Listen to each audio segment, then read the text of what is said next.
public, professional, and political life for almost 3 decades. Back in the 80s, as an activist, as part of the Film and Allied Workers Organization, as part of a broad campaign against the apartheid-controlled, Broederbond-controlled SABC state broadcaster, we took on the state in trying to free the airwaves back in the 80s. We actually organized the first march ever on the SABC. That was in August 1990, almost 27 years ago. I participated in many conferences at the time, Jabulani Free the Airways Conference in Holland, where we plotted a course or planned a course for a post-apartheid broadcasting dispensation. I also was seconded onto the ANC Media Negotiations Committee, which negotiated with the apartheid regime to make sure that the SABC had an independent appointment process for its board before the first democratic elections. I was also a part of the technical committee at the multi-party negotiating process, which drafted the Independent Media Commission Bill and the Independent Broadcasting Authority Bill, which became the foundational legislation for broadcasting regulation in South Africa. Just quickly, I consulted for 5 years. It was involved with the South African Music Content Alliance, the first local content quotas. We formed an alliance with the musicians, Brahima Sakela, Johnny Clegg, and many others were involved back in '95. I then had the privilege to serve for 6 years as Mandla Lange's advisor at the IBA and then ICASA, where I advised on a number of broadcasting and telecommunications regulatory matters. After that period, I joined the private sector. I was at Prime Media for 6 years. I had experience I was executive chairman of the Prime Media Digital Division. I chaired 5 group company boards over a 6-year period. I was also on the Prime Media Broadcasting Board, which is responsible for 702, 94.7, Cape Talk, EWN, and KFM, and I got great exposure to what I think are best practices in media management, media business. I also served on the Ster-Kinekor board, which gave me exposure to content agreements, which could be relevant experience if I was selected.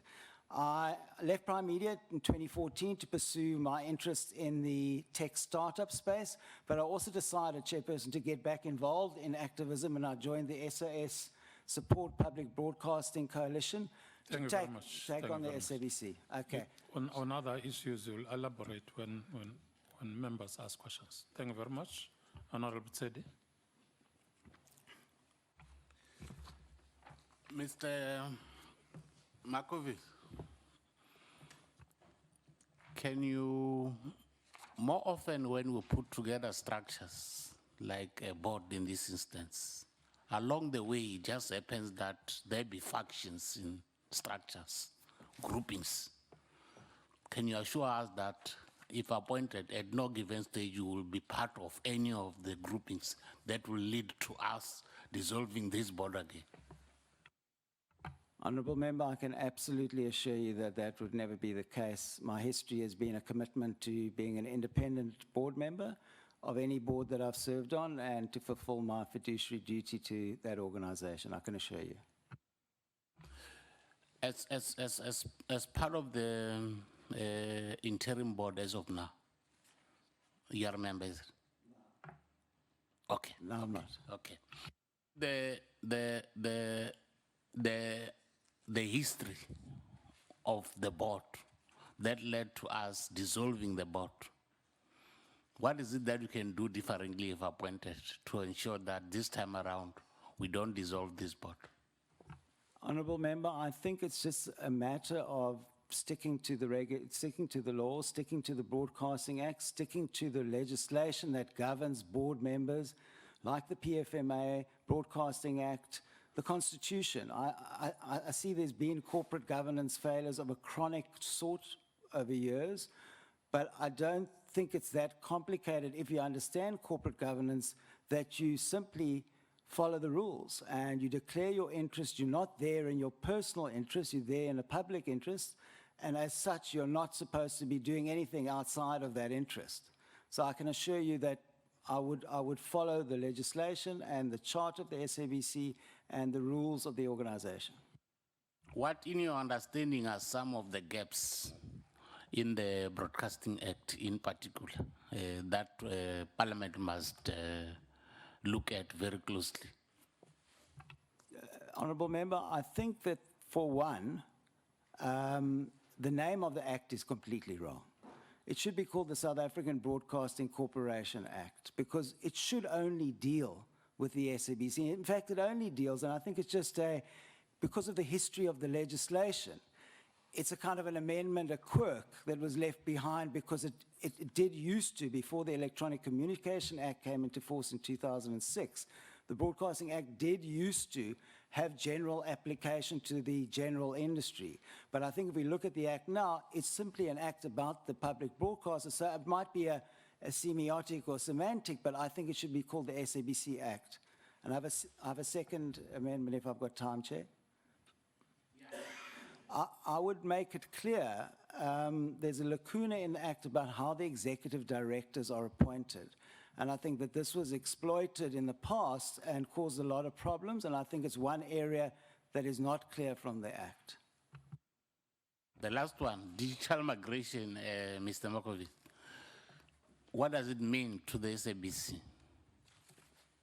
I think it's both a huge opportunity and potentially a challenge for the SABC. It's an opportunity because it gives the SABC many more potential channels on which to be able to fulfill its public mandate, particularly language, education, and sports. I think the challenge is how one pays for these channels, and I think that's a matter that one could only ascertain when one was on the board, but I do think that if done properly, I think it could be a huge opportunity for the SABC. Thanks, Chairperson. Thank you. Honorable Van Dam.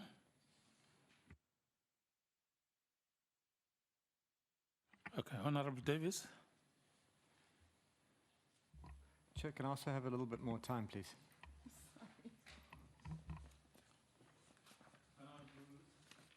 Madisha.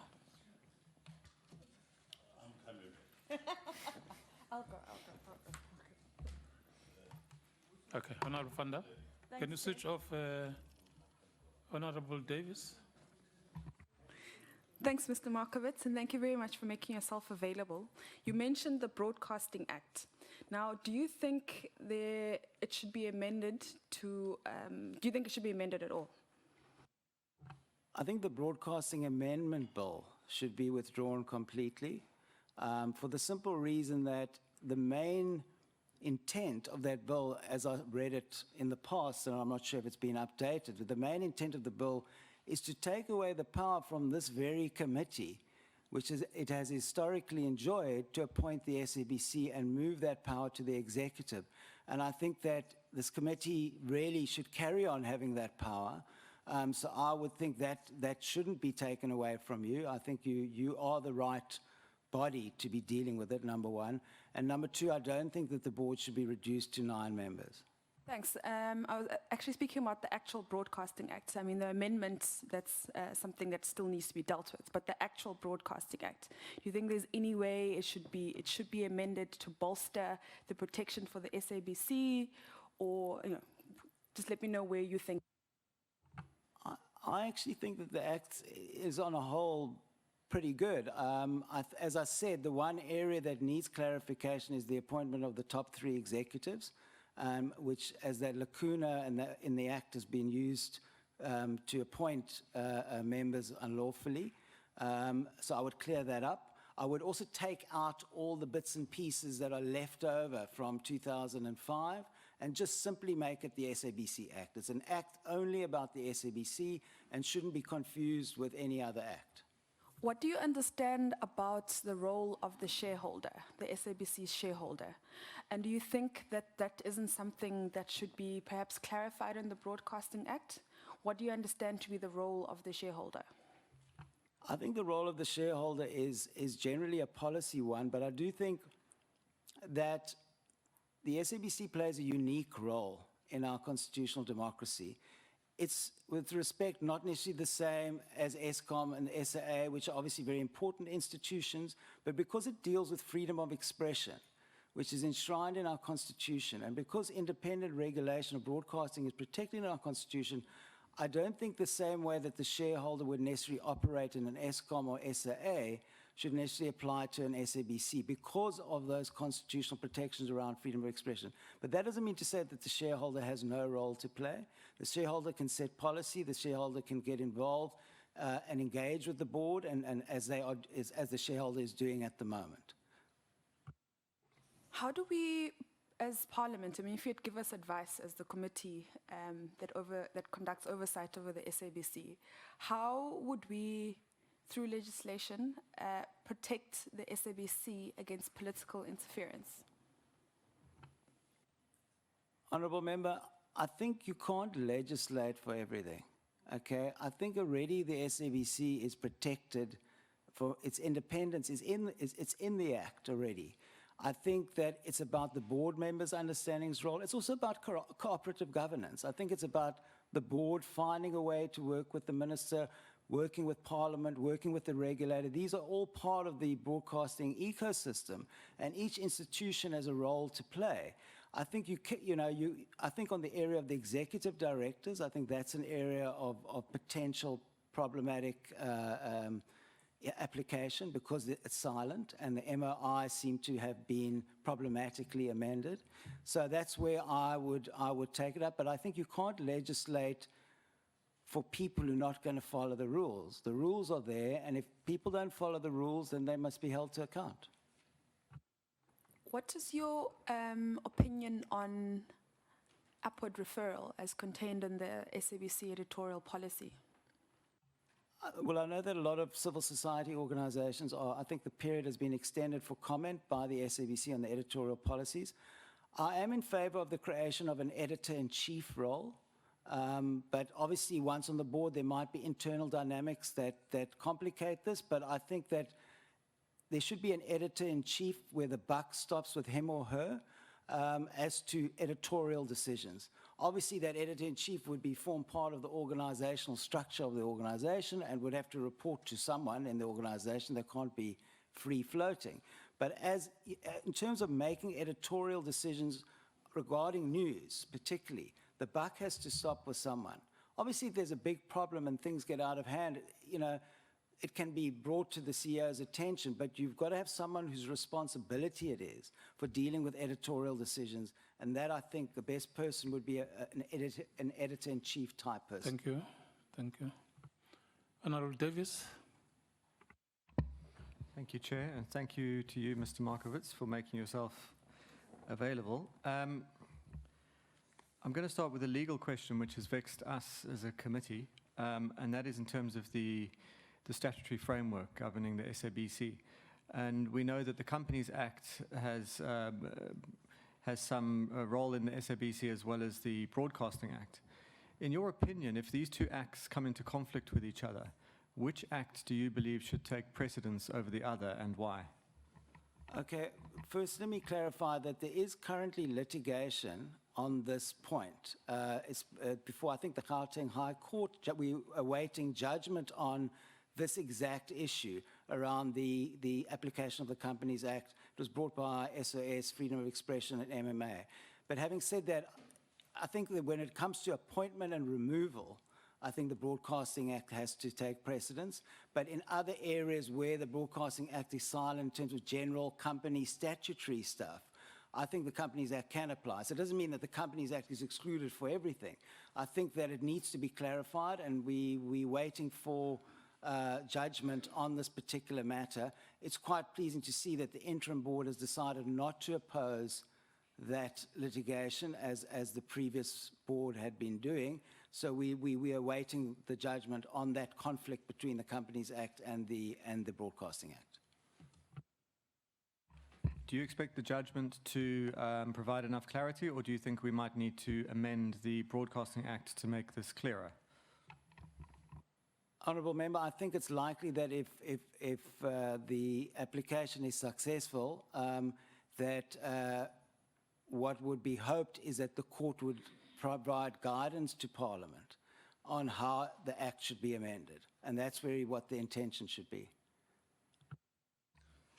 Thanks.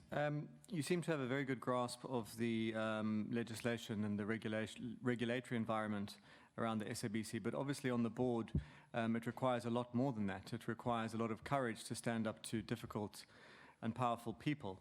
Now, if we go back to when the Public Protector released her report, When Governance and Ethics Fail, which recommended that the board discipline Hlaudi Motsoeneng, amongst other things.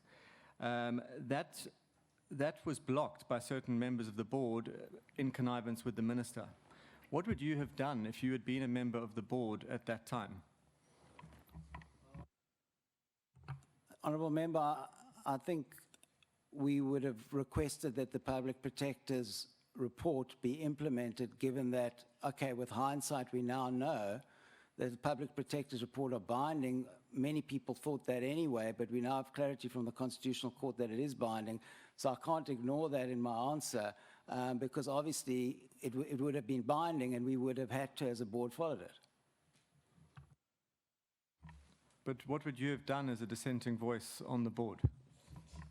I think in that circumstance, Honourable Member, I think I would have had to record my vote against the approach and try by all means possible in the best collegial way to try and convince my colleagues of a better course of action. And that's all one can do. I mean, if you are in the minority, you've got to record your dissent and try by all means possible to convince the majority of a different course of action.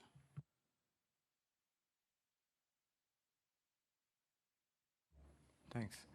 My last question is, obviously the SABC is in the midst of a financial crisis requiring a multi-billion rand bailout.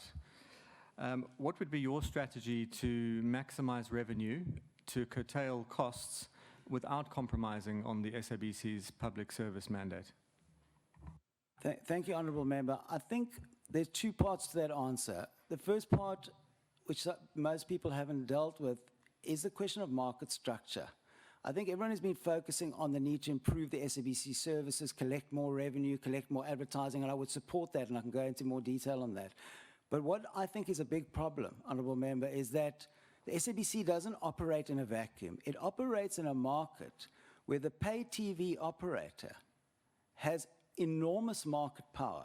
And currently, according to recent reports from PricewaterhouseCoopers, Broadcast Research Council, the pay TV operator has 45% television audience share and 35% of the ad revenue share. Now, I'm very pleased to see that ICASA on the 25th of August released a paper on competition in the broadcast sector. And I think it's going to be a very important inquiry, because we cannot pretend that the sustainability of the SABC can only be solved by more efficiencies. There is a market problem that has to be addressed. Thank you very much. Honourable Matisha. Thank you, sir. Good afternoon. Permit me to indicate that and I must congratulate you, that the educational qualifications you have collated thus far need to be embraced. Congratulations. One of the members here earlier spoke about the political interference.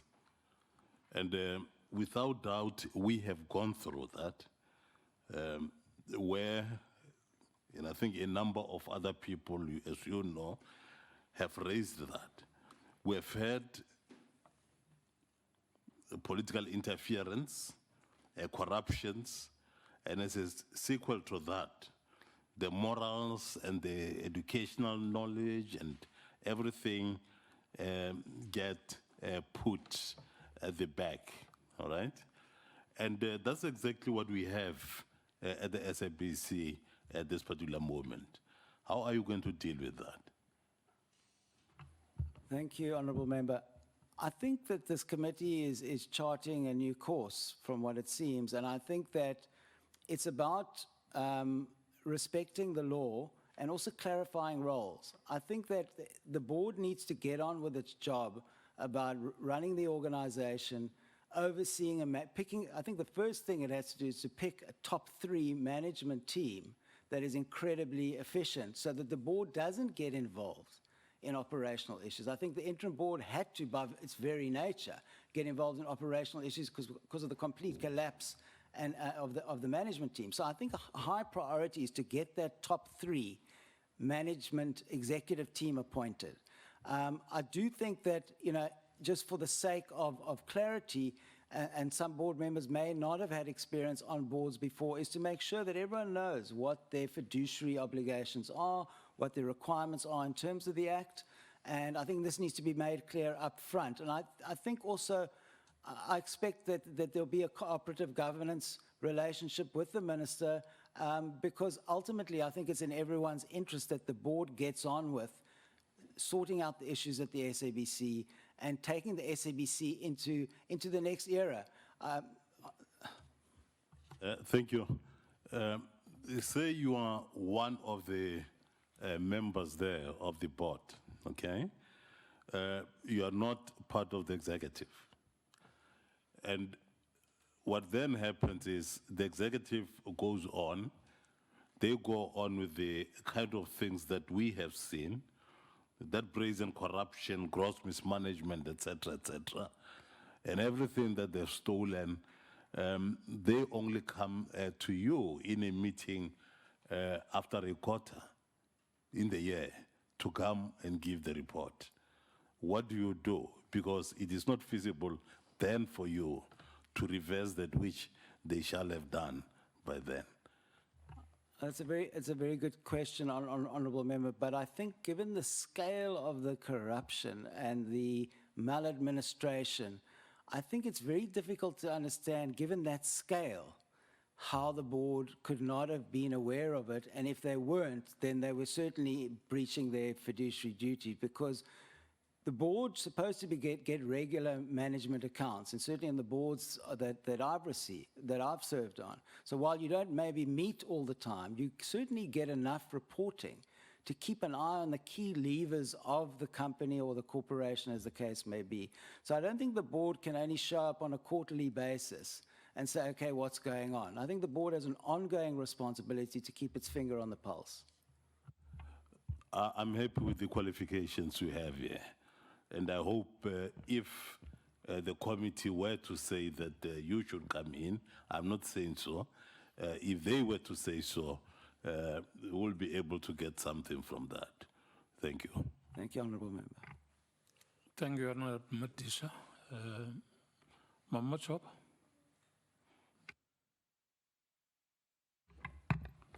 Good afternoon, sir. Welcome to the panel of the committee. I have no much, Chair, more than I want to welcome you to become our interviewer.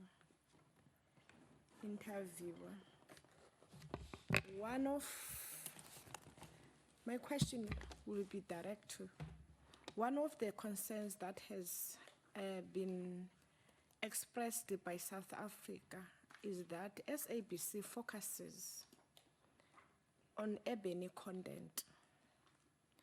What is your comment, and how should SABC improve this if you will be selected as a board?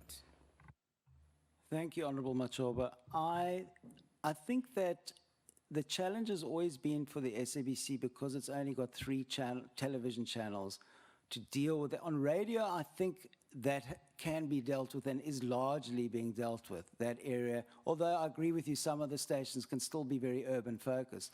But television has been a challenge because of the limited scheduling time. And that's another area where I think, Honourable Member, that DTT can present an opportunity for the SABC to deal with the social development, language, educational needs of our country and our people. I think that DTT gives the SABC a range of platforms nationally, regionally, provincially, to be able to deal with all those obligations. My last question, Chair, to you, sir.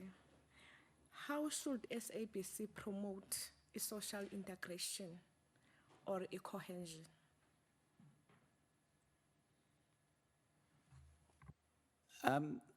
That's a tough question. I mean, I think obviously it's part of the current editorial policies that are currently being, the people are being asked to comment on, that it is currently part of its policy that it should do everything it can to promote social cohesion, but also take into account the diversity and the range of different needs that people have. Not everyone's going to be always happy with the SABC.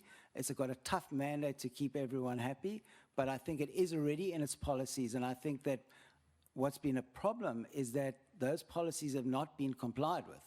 And I think that's part of the problem, is that some of the policies are still pretty good, and I think it's a compliance issue more than anything.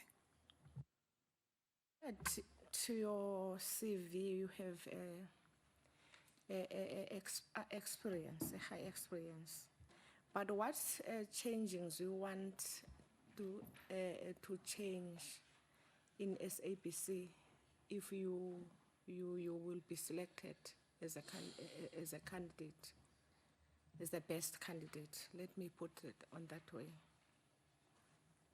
Honourable Member, I think, look, everyone's talked about the corporate governance and the maladministration, which is a big box that maybe just take a long time to tick. But I think obviously that's the priority, because if you don't sort out maladministration, corruption, and bad management, all the policies can go down the tube.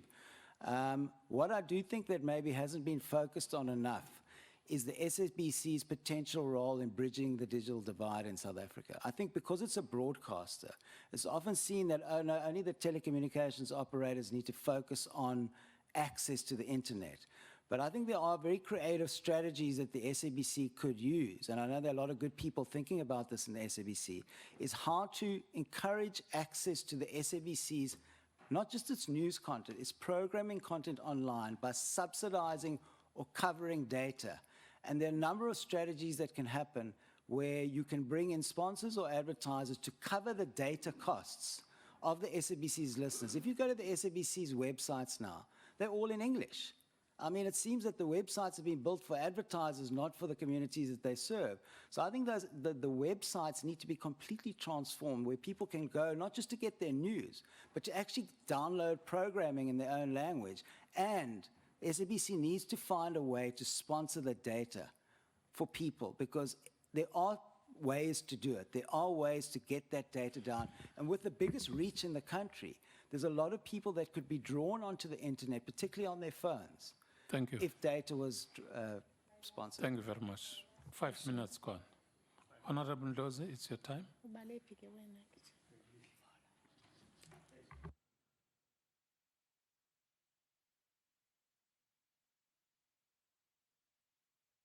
Honorable Tolashe. Thank you, Honorable Chairperson. Mr. Markovitz, we appreciate the knowledge that you have about the SABC and the entire sector. I'm sure you know for a fact that the SABC is getting only 3% of its annual budget from government. I want you to please talk to the funding model and also put your view on the fact that the Broadcasting Amendment Bill is trying to take away some powers from the committee.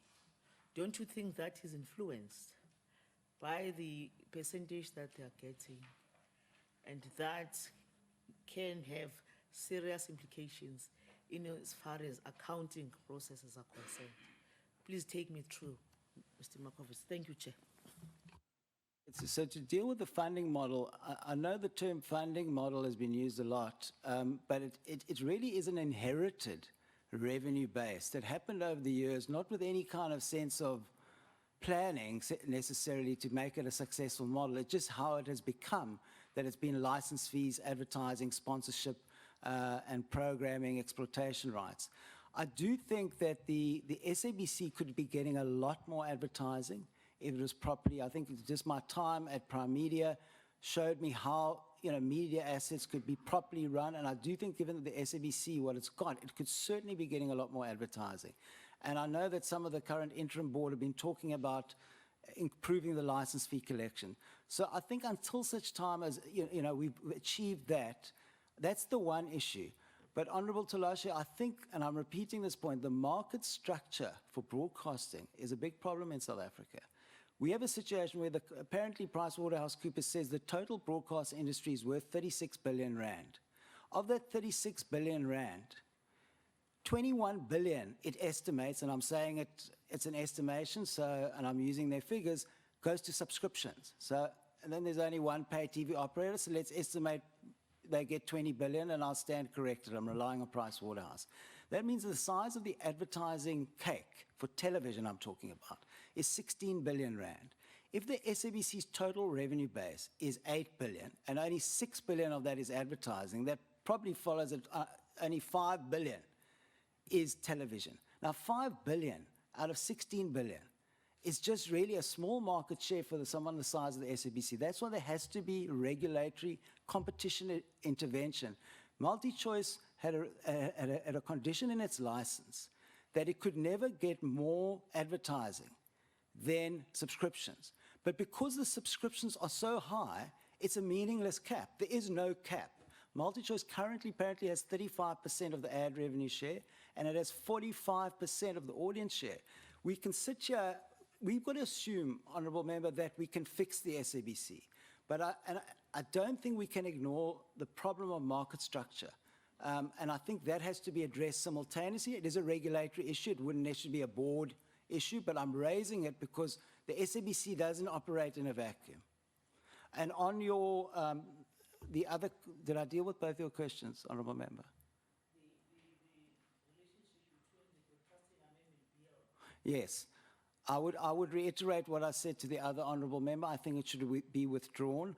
I mean, I've been involved for nearly 30 years in trying to get an independent appointment process for the SABC, and we had to do it before we had a democratic parliament. Now that we've got a democratic parliament, why take the power away from that parliament and give it to the executive? I don't see the logic behind that. Thank you very much. Yes, Honorable Dos. Thank you, Chairperson. My apologies, I have to move between responsibilities. Very impressive story. What is your view? People say that the SABC television is still structured along what they call the Bantustanization of the SABC. What's your view on that, and do you think that that should be transformed? If so, how? I mean, even with the availability of DTT, the idea is we are still operating in a sort of separate development style. That's why people don't know that there's Jovicho happening on SABC 1, because they watch SABC 3 only. And as a result, they are locked in their only cultural experiences, which describes a lot of white people, a lot of black people, a lot of Indian people. That's probably the hardest question. I mean, the thing is that the SABC has obviously got an obligation to broadcast in all 11 official languages, plus San, Khoi, Nama, sign language as well. I think they do have, in the current editorial policies, they have an obligation for multilingualism. And I think what you could do, Honourable Member, is that you could do a lot more programming with subtitles. I think people, you know, they watch foreign films with subtitles. Why aren't, you know, our programs? You might encourage more viewership if people could understand. And I think if you promote a multilingualism like that, that's one strategy that I would use to try and break down those programming ghettos. There's a lot of subtitles already on a lot of SABC programs, except the ones that often are, so it's always the other way, it's English subtitles. So for instance, if I'm watching The Bold and the Beautiful, how would I do 11 subtitles?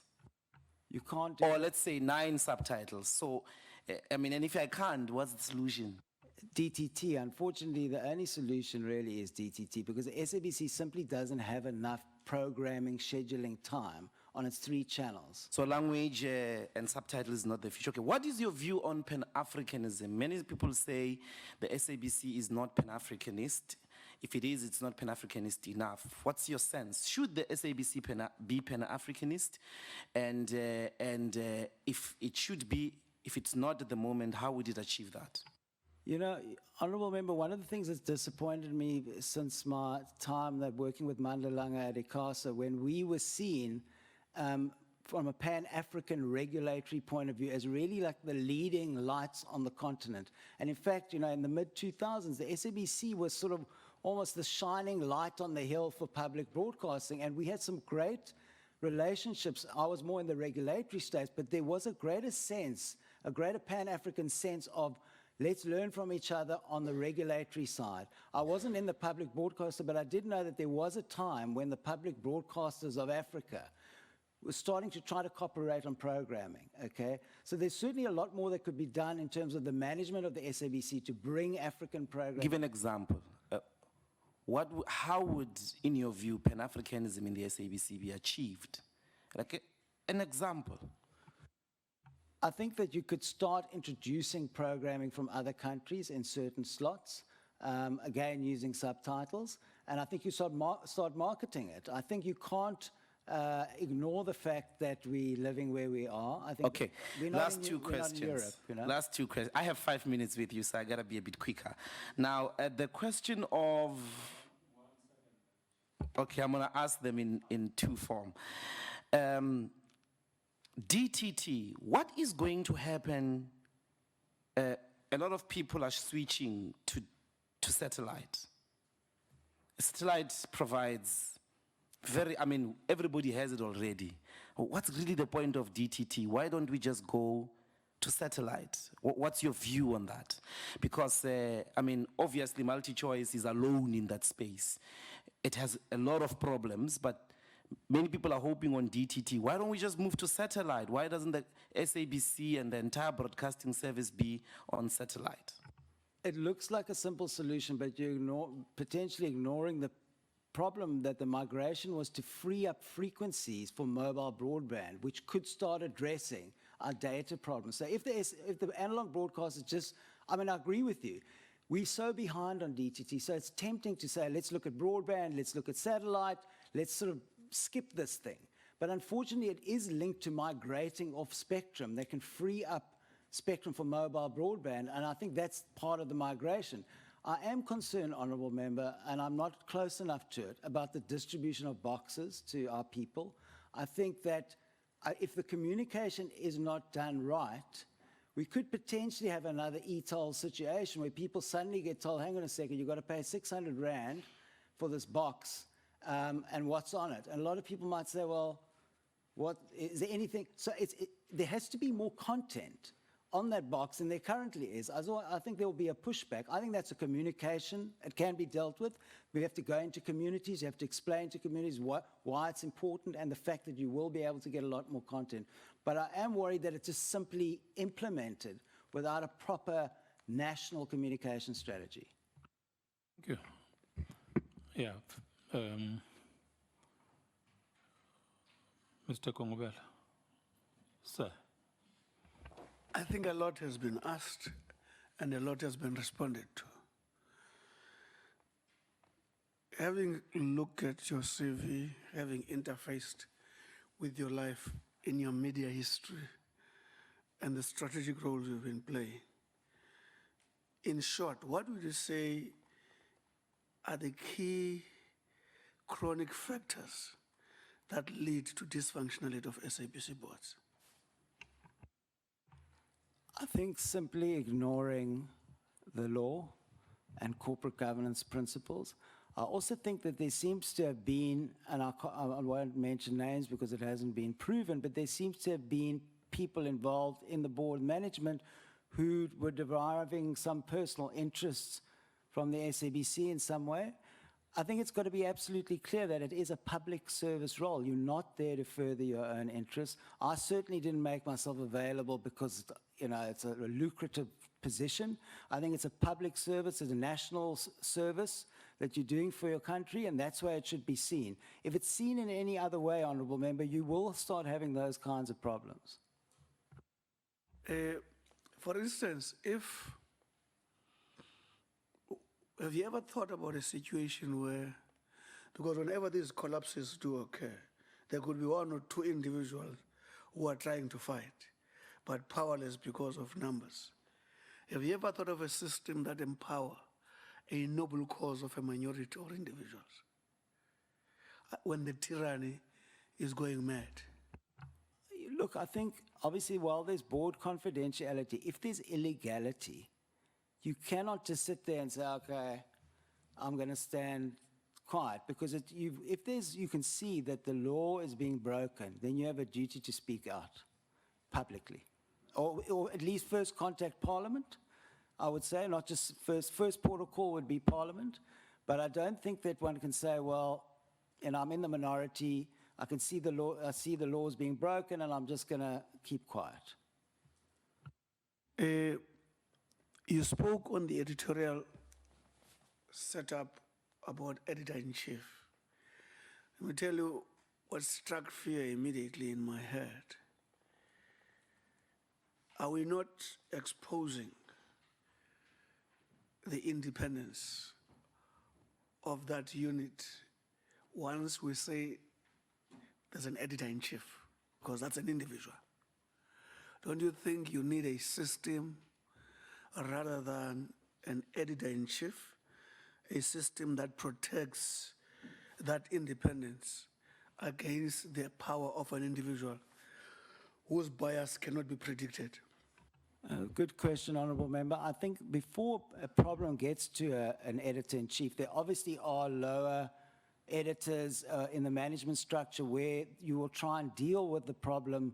The editor-in-chief shouldn't become involved in every single issue regarding the news. It's there to be referred up to that person if there's a problem. And I think the concept would be that you would try and deal with any issues certainly at the structure of the unit or the service before being escalated to the editor-in-chief. My last point is, I think Honorable Luzi raised it, and I always raise it differently. Do you see any similarity? The Act speaks about SABC ensuring South African expression, and there's also Pan-Africanism. Are these similar? I think the one is part of the other. Okay, obviously South Africa is part of Africa. Well, first of all, we have a duty to promote our content. I think that our musicians and our... are you covered? Okay. I think maybe I should finish that answer, because while we have a duty to promote our content, there's a legal obligation to promote South African music and South African television content. There is also an obligation to bring African content into the SABC and actually bring programming content. It's in the current policies. So SA expression being a subset of Pan-Africanism? It's a subset, but obviously in terms of the levels of content, you can't, I couldn't sit here and tell this committee that content from outside of South Africa should dwarf our content, because then we'd be shooting our own musicians and filmmakers in the foot. Thank you very much, Honorable Kalako. Thank you, Chair. Afternoon, Mr. Goldie.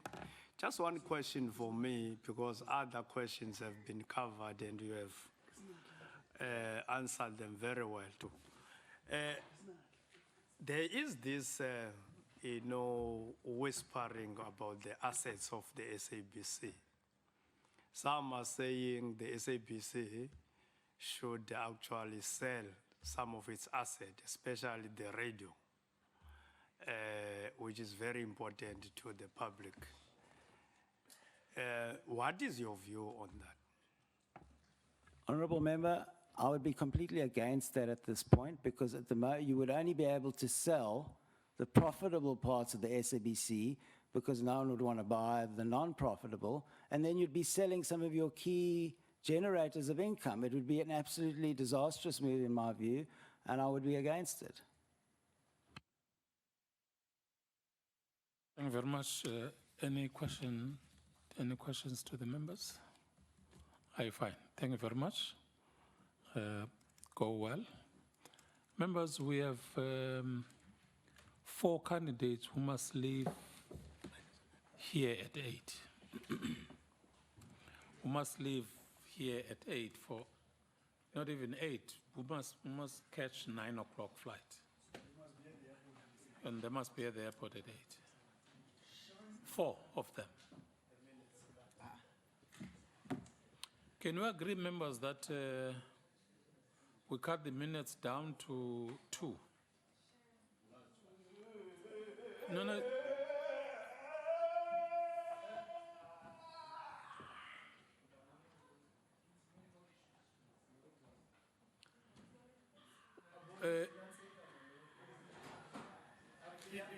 You know, the major problem was yeah, go clinic. Mlalise phansi. The major problem, members, you are not going to help that situation. Makalaliswe phansi.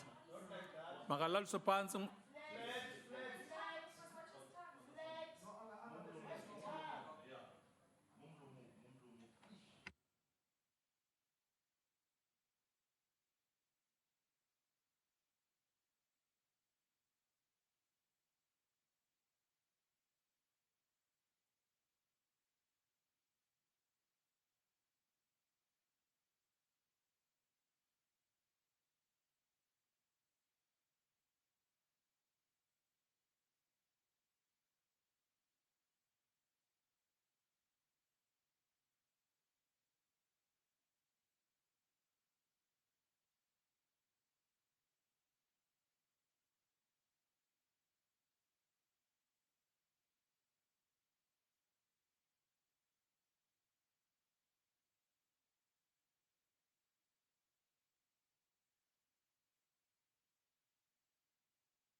Call members to come in. Where is Malamem?